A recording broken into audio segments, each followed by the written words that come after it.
السلام عليكم. الناس الكل رينا التألق الكبير لولدنا وهب الخزري البارح ضد مارسيل الفرنسي. اسكو ينجم يرجع على قرار الاعتزال؟ اسكو ينجم يكون هو المهاجم الاول للمنتخب الوطني التونسي في الكان القادمه؟ وبذكرنا للمهاجمين، فما ملاعبي عمره 22 عام، لعب 30 مباراة في الموسم هذا، مساهم في 15 هدف، ينجم يكون حل كبير للمنتخب الوطني التونسي. كيف باش نحكيو على الياس السخيري وارتباط اسمه بنادي اي سي ميلان في الايامات القليله الماضيه. يظهر لي كل شيء وفاء.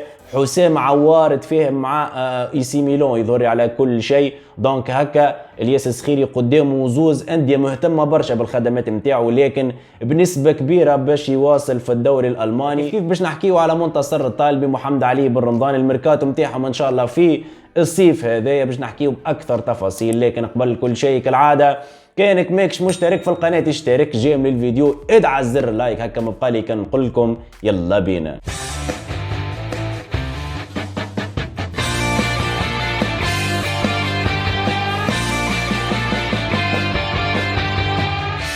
دونك خلينا نبداو بمحترف نادي لوريون الفرنسي، مدافع المنتخب الوطني التونسي منتصر الطالبي. منتصر باش نحكي عليه حاجتين. الحاجه الاولانيه اللي هو من افضل 3 مدافعين في الدوري الفرنسي اقل من 25 عام، والحاجه الثانيه نستناو الناس الكل ان شاء الله مفاجاه من العيار الثقيل في الميركاتو الصيفي هذايا بالنسبه لمنتصر الطالبي. نحكيو لهنا مفاجاه كبيره، ماناش نحكيو على مارسيل ليون، نحكيو على فريق كبير. ان شاء الله وقت اللي باش يخرج الخبر بشويه بشويه باش نزيدو نحكيو في الموضوع هذايا. خلينا نبقاو مع نادي لوريون الفرنسي اللي ارتبط النادي هذا بملاعبي اللي في اخر عامين يظهر لي واحد من افضل الملاعبيه، كان ما كانش هو الافضل في البطوله التونسيه. متوسط ميدان المنتخب الوطني التونسي محمد علي بن رمضان، يظهر لي ما فماش حتى عرض رسمي من نادي لوريون الفرنسي. خلينا نتفاهموا في نقطه اللي محمد علي بن رمضان باش يكون في الدوري الفرنسي بنسبه كبيره في الميركاتو الصيفي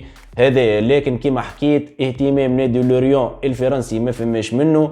النادي الاقرب لضم محمد علي بن رمضان ما نحكيوش على نسبه كبيره، بالطبيعه منا للصيف كل شيء نجم يتبدل، لكن الاهتمام الوحيد حسب الاخبار المتداوله هو من نادي سيبون، يظهر يهبط للليغ 2. نحكيو على نادي اونجي الفرنسي، ولهنا باش نشوفوا النيفو نتاع البطوله التونسيه. يظهر لي احسن ملاعبي في البطوله التونسيه اللي هو محمد علي بن رمضان باش يمشي النادي يلعب في الليغ 2 في فرنسا. خلينا نسكروا القوس ونسكروا البارونتيز نتاع محمد علي بن رمضان ومنتصر الطالبي، ونحكيو على الياس السخيري اللي ارتبط اسمه كما حكينا باي سي ميلان في اخر الايامات. اي سي ميلان اللي سيمون يظهر يتفاهم على كل شيء مع حسام عوار اللي انتقل واللي باش ينتقل من نادي ليون الفرنسي لنادي اي سي ميلان. دونك هكا الياس السخيري واهتمام نادي ليون كما نعرفوا الناس الكل، عنده عامين اصلا نادي ليون مهتم برشا بخدمات ولدنا السخيري. دونك ممكن الياس السخيري نجم يكون موجود في ليون في الميركاتو الصيفي هذا لتعويض حسام عوار، والا بنسبه كبيره باش يواصل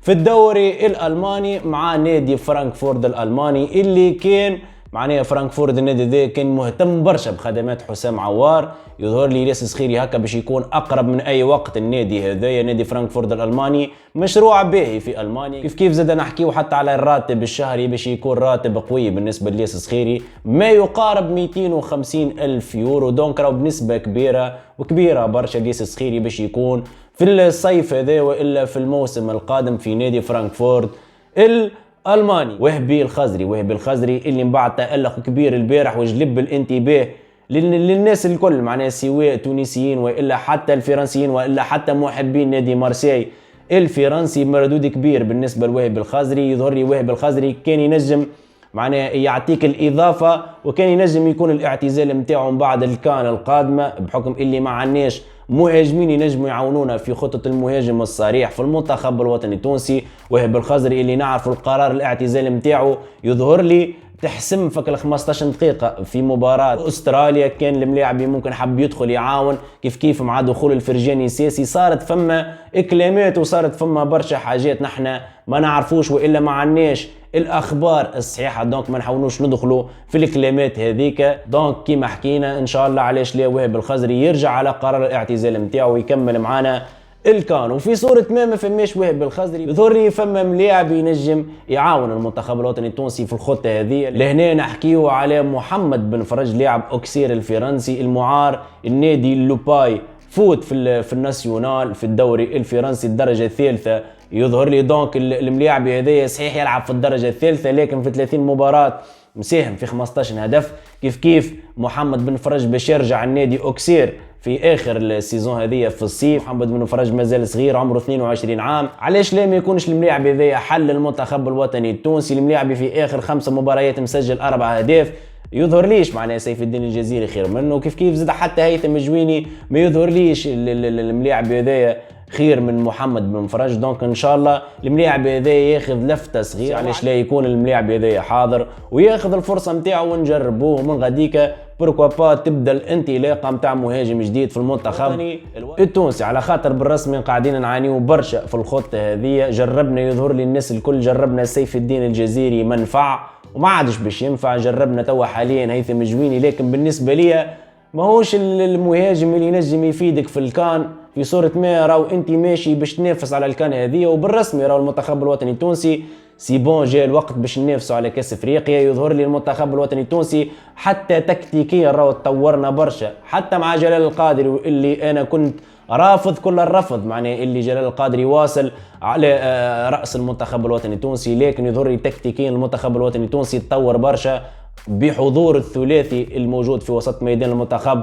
نحكيو على الياس الصخيري، عيسى العيدوني وحنا بعض المجبرين. المنتخب الوطني التونسي ما عادش المنتخب اللي يطيح البلوك ويحاول يلعب على الكونتر اتاك المنتخب ولا يلعب على البريسينج. صحيح المباراتين الزوز ضد المنتخب الليبي ما هيش روبير، ان شاء الله نستناو المباريات القادمه الوديه للمنتخب الوطني التونسي ضد فرق كبيره باش نراو التكتيك جديد الجلال القادري. يظهر لي ما تنجمش تنافس وانت تلعب البلوك الطايح وتلعب على الكونتر اتاك. يظهر لي تكتيك جديد البريسينج هذايا كانوا بالرسمي مش على خاطر نلعبوا ضد المنتخب الليبي باش نعملوا بريسينج، كانوا بالرسمي هو تكتيك جديد وهي استراتيجية جديدة في لعب المنتخب الوطني التونسي، انك تحاول تبريسي لقدام وتطلع البلوك وتحاول تفك الكرة في اقل من 5 ثواني. الشيء هذا اللي نجم يخليك تلعب في اللوت نيفو، الشيء هذا اللي يخليك تنجم تقلق اي منتخب موجود في افريقيا وتعمل له الصعوبات. وبالرسمي راهو بالشيء هذاك وبشويه كاليتي نتاع ملاعبيه تنجم تنافس بالرسمي على كاس افريقيا القادمه